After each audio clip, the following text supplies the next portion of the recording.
Bhavna Doshi, Senior Advisor at KPMG India, joins in on the show from New Delhi. Bhavna, hi, morning. The general expectation is that the headline service tax and excise duties are likely to be left unchanged, with a clear focus on getting rid of exemptions and concessional rates as well to prepare for GST implementation. Do you also expect that there is an unlikely scenario to hike rates? I would think so, though there was a feeling initially that there could be an increase of 1 or 2% in the baseline rate. But then that increase in the rate of indirect taxes is passed on to the consumers. Now, if it is passed on to the consumers, it has impact on inflation, and the overall impact is as bad as having a higher deficit. And also, just to create that feel-good factor, and of course preparation for GST, I do hope that that rate is not increased, it's maintained. Bhavna, I guess the key challenge for the finance minister is that what can he do to widen the tax base without hurting the economy. So currently, I guess the finance minister is stuck between rock and a hard surface, because if you take the taxes up, you will only hit growth. Yes. Absolutely. And to me, it looks like the better administration. So we need to expand the base. Now, the basic exemption, if you look at income tax, is only 2 lakhs, right? So there are large number of taxpayers who would be covered. I mean, large number of citizens who would be covered in that. But we are not able to really capture them. So what is happening is that we are running after only those who are compliant, who are paying their taxes, but those who are outside the net are really not captured. So what I believe is that a better tax administration will help reaching out to larger number of people who ought to be in the tax net, which would mean expanding the tax base. At the same time, what I also feel is that we need to look at the way we are administering the tax laws also very closely. Today, what we find at the ground level is the way the assessments are done, the way the information is sought, the way the demands are raised, the way those demands are collected, the pressures that are put. Now, this all needs to be looked at. One needs to be also fair to the people who are paying their taxes. And take, for example, the simple situation where you have the dividends. Against the dividend income, if any expenditure is incurred, that is to be, in a sense, because the dividend is not taxed, that expenditure is not to be allowed. And we have the provision section 14A and rule 8D. But if you look at the ground level implementation, what we find is that the entire expenditure incurred by a person, by a taxpayer, is disallowed, irrespective of the amount that one could say is attributable to earning dividend income.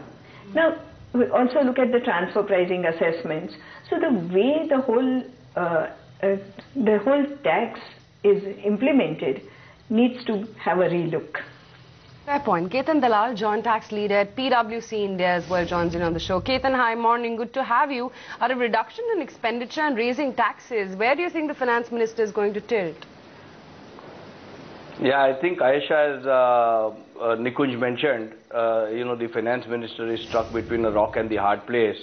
The headroom that he has, of course, is limited.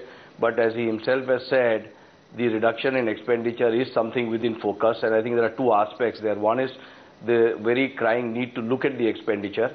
And second, of course, is the monitoring of the expenditure, because a lot of the expenditure that is incurred on the ground does not really find its way to where it should. And I think that perhaps is also a reason for the fiscal deficit. And of course, you can't address it just through the budget, and you can't address it in 1 year. But I think that needs a close look. Now, insofar as raising the taxes are concerned, there are 2 or 3 aspects. One is, would you raise the taxes on the people who are already paying? And of course, there are issues on direct and indirect tax. And indirect tax, of course, is a very different subject. But insofar as direct taxes is concerned, as Bhavna mentioned, those who are compliant and to go on, mining them, so to speak, may perhaps not be as good an idea as widening the tax base. And I just want to make one additional point to what Bhavna made and link it up with widening the base. She mentioned that, the way things are done on the ground is probably very, so to speak, adversarial, although she didn't use that word. And I think that is also leading to, a difficulty in widening the base, because the sense that one has is that it's not that everybody minds paying taxes. The problem is that the trust deficit is so high that people are reluctant to get into the net, not for the financial implication, but what they perceive could be the harassment implication. And I think that badly needs to be addressed. Now, I'm not saying it can be addressed in the budget, but that is a very long-term structural dimension that needs to be addressed if we are to credibly widen the tax base. So I think these are the points, I think, in relation to widening the tax base that I would like to make. Ketan, so what could be the surprise? About 4 years ago it was FBT and about 6 years ago it was STT.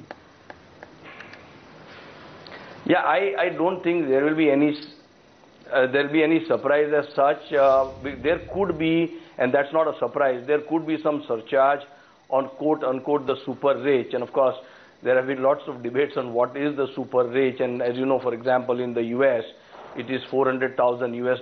And I understand that, you cannot just translate it into 2.25 crores rupees. But even on a purchasing parity basis, it would be something like 60 lakhs if you consider a 1:4 purchasing power parity. So I think that is something which could arise, maybe a 2.5% or 5% surcharge at the top level, with the top level being defined as, let's say, 50 to 60 lakhs. But equally, Nikunj, we all know that one has to look at each country and each situation differently. So, for example, if you look at the property prices, and we talked about purchasing power parity. But the minute you look at property prices in most cities, the whole purchasing power parity issue looks nonsensical, And most people in most cities, as we all know, are, desperately hunting for, apartments to live in, etc. And while one can talk about, the super rich and, increasing surcharge, putting a surcharge on them, there is equally a very crying need for, let's say, increasing the interest on, say, housing loans. 1.5 lakhs will help you to buy something like 12 or 15 lakhs of a house, which is neither here nor there. So there is a significant need for doing things like that also. So I don't know whether that would be a surprise, but at least that would be an expectation. The one possible surprise, and it would be a very unpleasant surprise, is this whole rumor about estate duty and inheritance tax. And the finance minister clarified in Parliament on 20th December that there is no such move on the anvil, and one really hopes that that doesn't happen, because there are too many issues that we are currently facing, and really we don't need this one more at the present moment in any form. And in any case, productive assets should be out of it in any case. So.